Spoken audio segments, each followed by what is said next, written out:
Hello Oracles, Oracle Tim here from Oracle Investments. Do you know what today is? It's my birthday!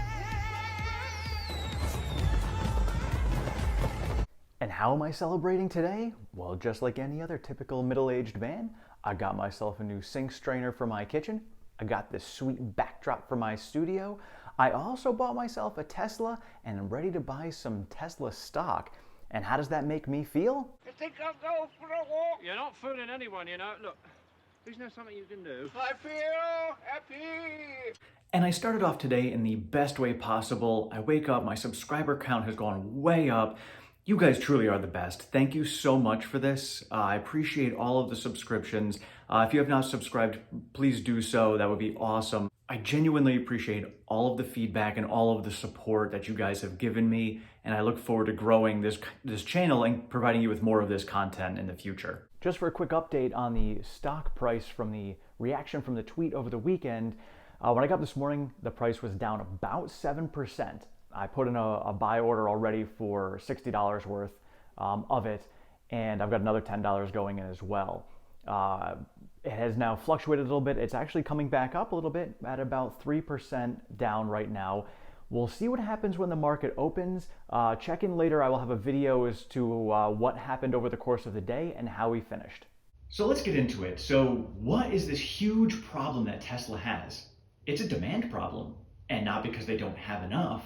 It's because they have too much and they cannot supply enough. So some people call it a supply problem, and realistically it is.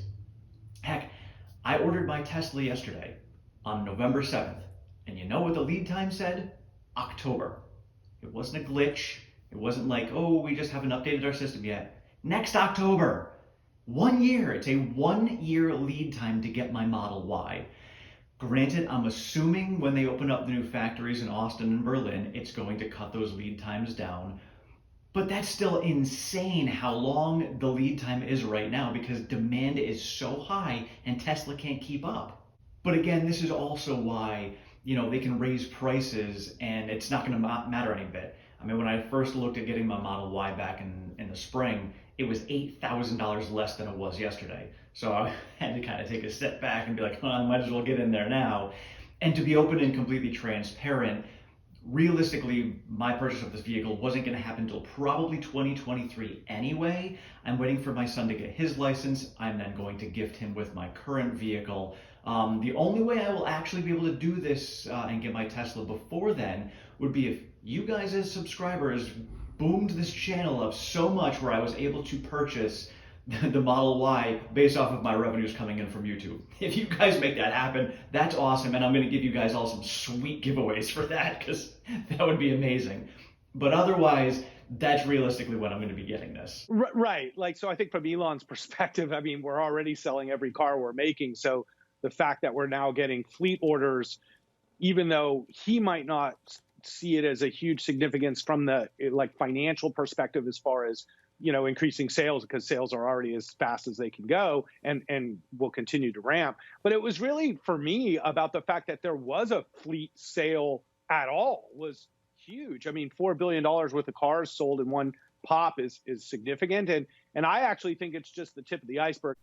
And again, with Berlin and Austin ramping up soon, I think the demand is going to be able to get caught up with, and we'll have the supply to be able to fill those. And I will keep you guys posted as far as my lead time for my Model Y, because if that comes down, then clearly they're getting the ramp back up to pace.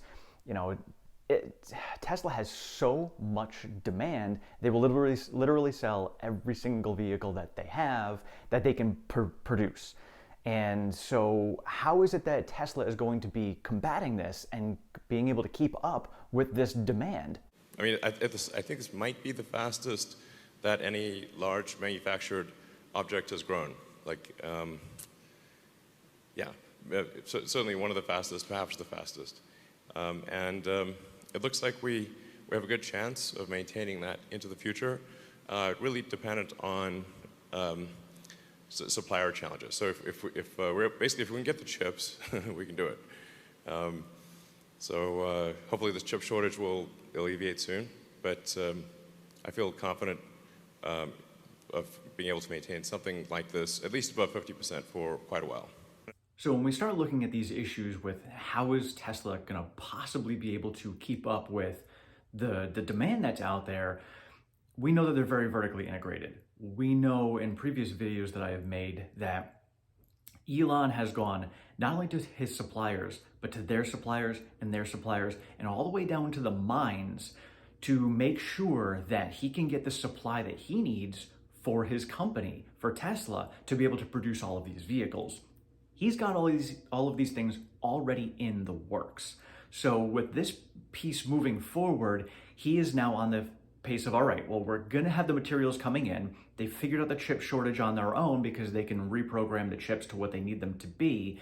So once that alleviates, it's really going to open up the floodgates even more for them to focus their energy on just car production.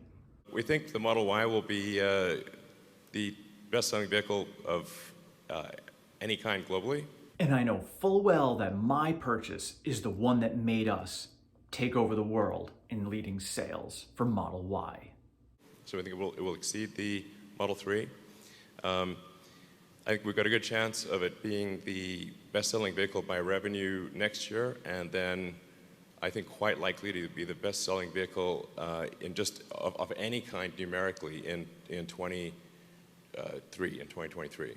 So basically, we need Austin to get online and Berlin to get online and reach volume production, and then I think that's going to happen. Continuing to expand our Fremont operations and expect to hopefully increase Fremont output by 50%. So with all the supplies basically in line and we're just awaiting the alleviation of the majority of the supply shortages and cargo ships getting in, how is Tesla going to be able to handle all of this? It's their new factories. They've got Austin starting up very soon. They will start producing before the end of the year. Probably won't deliver until January, not a big deal. Berlin got that can kicked down the road a little bit, not a big deal. It's going to be a blip on the radar once we hit full production. But thinking about Shanghai and how quickly, within 1 year, they already exceeded the volume production of Fremont, we're going to get Berlin and Austin doing the same thing. So both of them are going to be pushing that 750,000 production year annualized rate by the end of next year, maybe even 1 million for each factory. And don't forget, these factories aren't even expanded to their full capacity yet. So even Shanghai is going to continue ramping even higher. So they've got the means of doing this.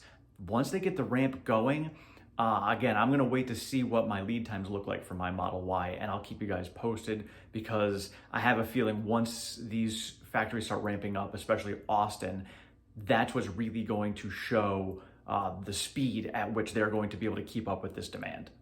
These factories will have cell production in them as well. So this will be really kind of raw materials in, cars out. And this may be one of my favorite pieces from all of this, is that the batteries that are going to be produced for these vehicles are going to be produced right at the factories themselves.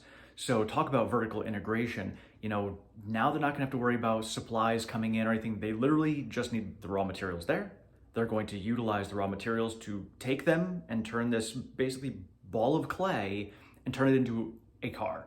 And that's what's going to be so awesome about these factories, is how quickly they're going to be able to produce all of these vehicles because everything they need is right there. So when people are saying, you know, there's a supply issue, there is, but they have the foundation built to be able to take this and meet all of this demand without any issues going forward and continue driving that demand, because the more vehicles they have out there, the more people are going to see them, the more people are going to want them. Their demand is just going to exponentially grow, so they will need to make sure that the production also exponentially grows. And all of these reasons here are exactly why Elon's tweet over the weekend is great for those of us who are long-term investors, because the stocks are going to come down because of a tweet that Elon made, because he's going to sell his stock, which is no different than any other CEO out there who has to sell their stock because of stock options expiring or tax bills coming up. And so this is just going to be a temporary bump. No fundamentals have changed with the company whatsoever. Their long-term outlook is extremely high growth, and I want to be part of that. So this deep dip for me is an amazing opportunity to buy more Tesla stock, and I'm going to do so as much as I possibly can while it's dipping as much as it is. Thank you everyone for watching. I appreciate you being here. Again, if you have not subscribed, please do so. Thank you again for all of you who have wished me a happy birthday already. I look forward to sharing another video with you later today to discuss how the stock traded today, first day back after Elon's tweet. So we will find out later. I will see you guys then. Thank you so much.